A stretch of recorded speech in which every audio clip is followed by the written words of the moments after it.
le gosse, il naît et il connaît le monde qu'au niveau des sens, donc la matière.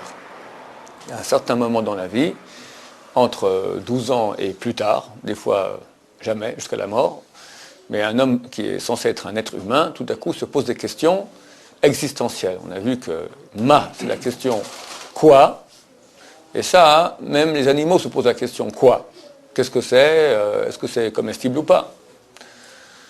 Lama, c'est pourquoi. Pourquoi? C'est une question humaine déjà. Aucun animal va poser la question pourquoi. Il vit. Comment vivre? Comme ci, comme ça. C'est une question animale. Pourquoi vivre? Pourquoi pas mourir? Et ça, on a dit que c'était la lettre La, le Lamed qui montait vers d'autres. C'est un autre monde. C'est le monde qu'on appelle le monde spirituel, impalpable, philosophique, appelle-le comme tu veux, peu importe. Mais il y a une réalité à ce monde. Il y a une école qui dit qu'il n'y a pas de réalité à ce monde. L'école psychologique, jusqu'à Viktor Frankl, d'accord? Freud et la psychologie, avant Viktor Frankl, qui dit que même une question que tu auras philosophique, c'est le résultat d'un besoin, c'est créé par des neurones chimiques, des métabolismes, tout ce qui font que. Tu n'es que des réactions du ça, du moi, du surmoi, d'accord? Premier topic, deuxième topic, tout, la psychanalyse. Tu as reçu un bagage culturel, génétique, et tu as un principe de réalité, tu es confronté à la réalité, ça fait des réactions qui font que. Mais tu n'es rien. Toi, intrinsèque. Tu n'es que ce que tu as reçu. C'est le contraire total de ce que dit la Torah. La Torah dit, c'est vrai que j'ai un inné génétique, j'ai un background social, éducatif, etc. Mais il y a une partie qui est au-dessus de cela. Qui, elle, pose des questions de sens. Pourquoi? Au niveau le plus bas, c'est la science. La science, quelqu'un voit une pierre qui tombe. Bon, alors, au niveau animal, qu'est-ce qui se passe? Une pierre tombe. Au niveau humain, lama, pourquoi elle tombe? Donc, tu cherches une loi, tu cherches quelque chose qui gère ça. Le fait de chercher une loi scientifique adaptable à tous les cas de gravitation universelle, c'est déjà beaucoup plus que l'animal. C'est chercher qu'est-ce qui sous-tend cela. Il y a une chose qui fait que. Il y a une loi, il y a un ordre. Ça s'appelle Torah. Torah, c'est une forme en français, les lois qui gèrent. Maintenant, quand tu vas plus loin, tu te poses des questions pourquoi sur toi? Pourquoi je suis? Pourquoi nous sommes? Pourquoi nous ne sommes plus un beau jour? Pourquoi il y a le monde? Pourquoi la réalité? Il y a une réalité. Il pourrait ne pas y avoir de réalité. Donc, tout à coup, tu mets extérieur, tu regardes la réalité. Qu'est-ce que c'est? Et pourquoi c'est? Cette partie, c'est ce qu'on appelle le impalpable. Maintenant, au niveau mystique, au niveau philosophique, on va dire comment je peux palper cet impalpable, c'est que du coup, je sens des gens qui ont un réveil, qui cherchent un sens à leur vie. Donc, Viktor Frankl, qui était dans la Shoah, qui était dans les camps, c'est un psychanalyste, qui a écrit un bouquin qui aujourd'hui est vendu à des millions d'exemplaires. Il est déjà décédé, je crois, c'est Viktor Frankl, mais il a donné un sens à sa vie. Il a fait des thérapies, il raconte dans la Shoah, c'est un livre que ça vaut la peine de lire. Il a fait souvent en sortant des camps, c'était un type complètement non religieux. Mais dans les camps, il a compris que, de même, comme Freud dira, qu'il y a une libido, c'est-à-dire que le centre, on va dire, le moteur numéro 1 de l'être, c'est la libido, c'est tous les envies, que ce soit au niveau sexuel ou au niveau même palpable des sensations, d'accord, mais c'est tout une économie de plaisir, c'est tout, c'est ça le moteur de l'homme, c'est tout. Comme l'animal, c'est très simple, il est attiré par ce qui lui produit du plaisir et il fuit ce qui lui procure de la souffrance. Animal, Freud, nous sommes des animaux un peu plus performants, mais pas beaucoup plus. Vient Viktor Frankl et il prouve ça de façon pathologique, que l'homme a une autre entité pour qui il est nécessaire d'avoir un sens. Vital de donner un sens. Ce que nous appelons Neshama. Mais appelle-le Ouagaladou, ça veut complètement égal. Ce que tu veux. Un truc impalpable. Impalpable, mais il est... Comment dire? Il est pas palpable, mais il est concret. Il n'est pas concret encore une fois, mais il est peut l'appréhender, on peut le saisir, il existe. Il existe. Descartes dit « je pense, donc je suis ». Donne réalité à la pensée. Ça, c'est au niveau philosophique. Au niveau mystique, effectivement, quand on se branche avec Dieu, avec la création, avec l'ordre de la création, alors la Torah prétend qu'il y a une grande lumière qui vient et qui t'inonde. Lumière, je ne parle pas de lumière matérielle, je parle d'un flux, on va dire ça, un flux de vie qui vient de la source de vie. Parce que nous vivons, donc il y a bien une source. Ce que dit la physique actuelle, la physique dit Big Bang. Il y a 15 milliards d'années, il n'y avait pas, puis du coup il y a eu. D'où il y a eu, messieurs les scientifiques. Alors les grands scientifiques disent, nous ne sommes pas obligés de dire qu'il y a, ils n'aiment pas dire le mot créateur. Mais il y a, un grand architecte, dit Trinh Xuan Tuan, c'est un grand astrophysicien d'expression française, d'origine vietnamienne. Grand architecte. Yves Coppens, co-découvreur de Lucie, il dit, quand je vois depuis où nous sommes partis, à quoi nous sommes arrivés, je ne peux pas dire que la nature, elle a été par hasard. Toujours au bon moment, il y avait la bonne mutation qu'il fallait. Donc il dit que la nature, elle induit. Induit, c'est-à-dire qu'il y a quelque chose qui pousse dans une direction. Donc il y a quelque chose qui pousse. Il y a un dirigeant. Donc quand nous sommes, la Torah prétend que lorsque tu es en relation avec ce dirigeant, ce grand architecte, appelle-le comme tu veux, tu fais une mitzvah, on s'appelle une mitzvah, ça veut dire une union. Tu t'unis, tu étudies, parce qu'il y a une expression, nous prétendons qu'il y a une expression de ce créateur, c'est la prophétie, c'est la Torah. Tu étudies cette expression, donc tu es branché avec lui, parce que lui, tout ce que nous savons de lui, que ce n'est que son expression. Quand tu fais une mitzvah, tu fais sa volonté, donc tu te branches avec lui. Et à ce moment, il y a un branchement de vie très grand qui se fait. Il y a une source de vie. Et quand on te branche à la source de vie, tu es. Tu es plus être. Quelqu'un m'a demandé hier soir, c'est quoi un rave? Alors, le sens étymologique du mot rave, en hébreu, c'est quoi rave? Beaucoup.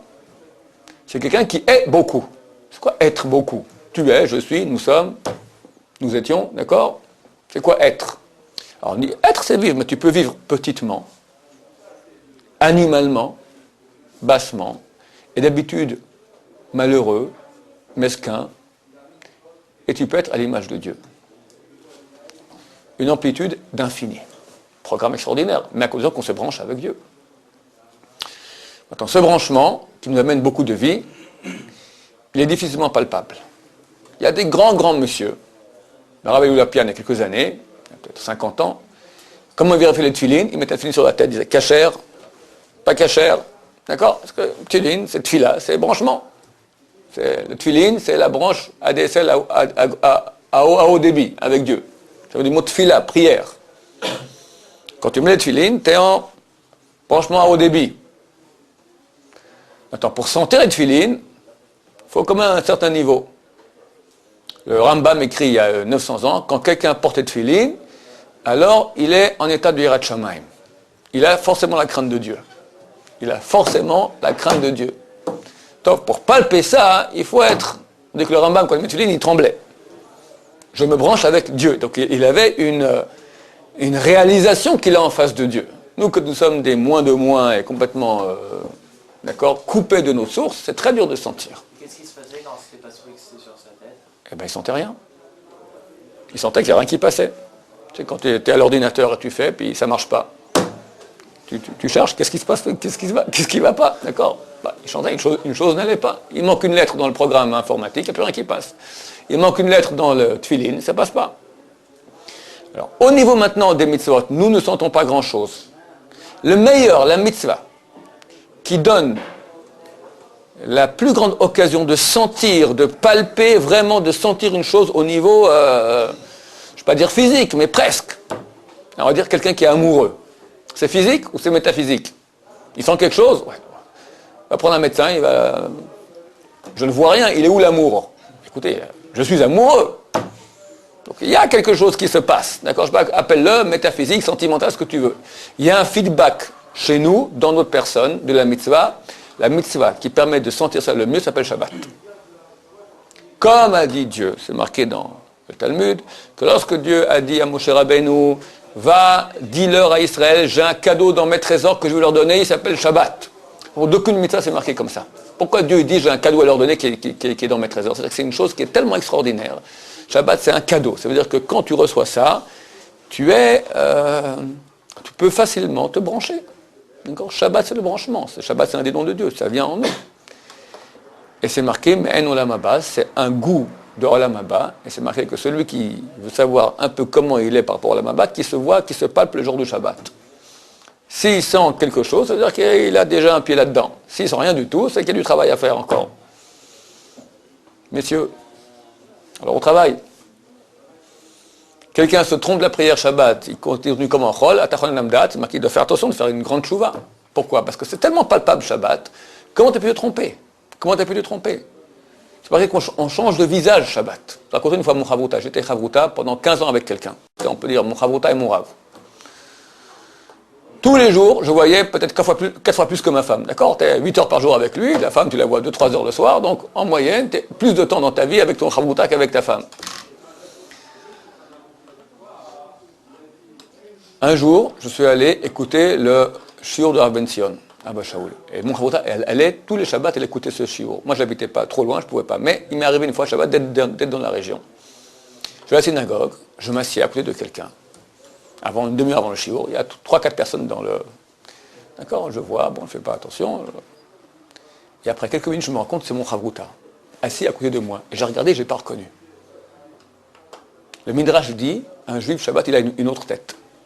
Il y a une autre vibration, un autre quelque chose. C'est quelqu'un d'autre. Tu es quelqu'un d'autre. On reçoit une âme supplémentaire Shabbat qui est effectivement quelque chose qui est puissamment palpable. Voilà, c'est pour répondre à ta question.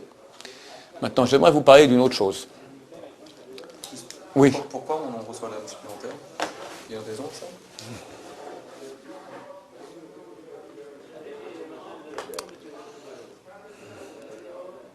Bon, je devrais rentrer, j'aimerais vous faire un cours sur Shabbat plus profond. Mais Shabbat, c'est le 7e jour. 7, ça correspond dans les sphères. La plus basse, c'est la Malchut, c'est la royauté de Dieu. La royauté, c'est le dévoilement. Un roi vient, il y a un dévoilement. Le roi vient dans la ville, tout change. Et on voit le roi et il y a quelque chose qui se passe quand le roi vient. Donc, pour qu'il y ait dévoilement vraiment physico-métaphysique, palpable, donc il y a une chose qui se dévoile. Donc il y a une sorte d'entrée du roi dans nous.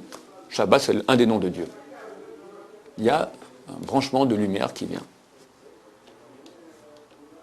Tellement grand que pendant le Shabbat, il y a une mitzvah spéciale, d'après certains Rishonim, c'est d'Oraita, de profiter de la matière. Parce que quelqu'un dirait, Shabbat, on va être comme Yom Kippour, des anges. Il ne faut pas manger, pas de relation avec sa femme, t'es avec Dieu, qu'est-ce que tu t'occupes maintenant des choses bassement matérielles? C'est tout le contraire. Shabbat, Dieu vient dans la matière au niveau l'estomac et un peu plus bas. Et c'est oneg, Shulchan Aruch dit oneg. Oneg, c'est-à-dire plaisir, c'est une mitzvah de la Torah, de bien manger Shabbat. Profiter de la matière, comment Dieu il veut ça? Le dévoilement est tellement grand, et c'est ça le but du monde, c'est arriver à sanctifier la matière. Maintenant, il y a un travail à faire, messieurs. Parce que les gens, ils sanctifient la matière Shabbat, ils donnent encore, ils mangent, d'accord, et ils sanctifient peut-être, je ne sais pas ce qu'ils sanctifient, en tout cas, ils mangent pour l'estomac. Arriver à manger pour Oneg Shabbat, c'est un degré. C'est très beau, c'est très grand. Il faut penser à Shabbat et à profiter du Shabbat. On parle de repos spirituel à Shabbat, ça veut dire. Oui. Oui, absolument.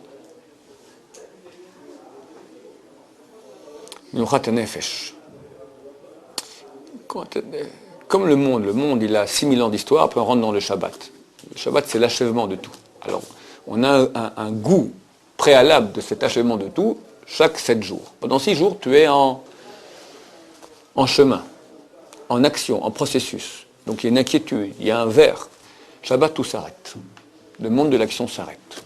Et forcément, quand il y a un dévoilement de la spiritualité, donc ça provoque un bonheur indicible. Yismechu bemalchutcha shomrei Shabbat. Se réjouiront de ta royauté ceux qui préservent le Shabbat. La réjouissance, elle est de la royauté de Dieu. Et tu peux rester comme ça, rien faire. Essaye. Tu sens la vibration de Shabbat. Et tu kiffes. Les gens disent, ils sont comme ça, dans le calme, c'est beau Shabbat. Vous n'avez pas senti ces choses qui sont tout à fait palpables. Ouais, Tu sens Shabbat. C'est pas trop si c'est Shabbat ou c'est autre chose. Enfin, c'est pas. On sait pas. Il y a quelque chose qui se passe Shabbat. Quoi, les plats sont bons? On parle que le Shabbat, on peut comprendre des choses sur la Torah qu'on ne comprend pas. Aussi, c'est certain, avec un dévoilement grand, tu peux Ça arriver. fait partir aussi de. On dit ton dibour ne doit pas être le même que Oui, Chol. tout change, tout change. Quand tu as un dévoilement de Dieu dans toi, tout change. Tout ton aspect change, toute ta vie change, ta parole. Non, parce que ça veut dire, Shabbat Nekabela, ça veut dire en fait, donc on parle Hachem, que Hachem il va vers la Kala, et que la Kala elle dit qu'on reçoit le Non. fiancé. Non. Nous sommes le fiancé et elle est la Kala. Shabbat Malketa, Shabbat la reine. Oui, mais dans Shir Hachem c'est l'inverse. Ok, dans Shabbat c'est l'inverse. Shabbat Malketa, pas Shabbat, Shabbat Amelech. Plus profondément, la royauté de Dieu, la route, c'est la Shrina. La présence de Dieu sur terre, c'est la Shrina. Shabbat, il y a un dévoilement de Shrina. Shrina, c'est 7 toujours. Dévoilement de la Shrina. Et la Shrina, on parle toujours au féminin. Ok, messieurs. Baruch Adonai, Amen.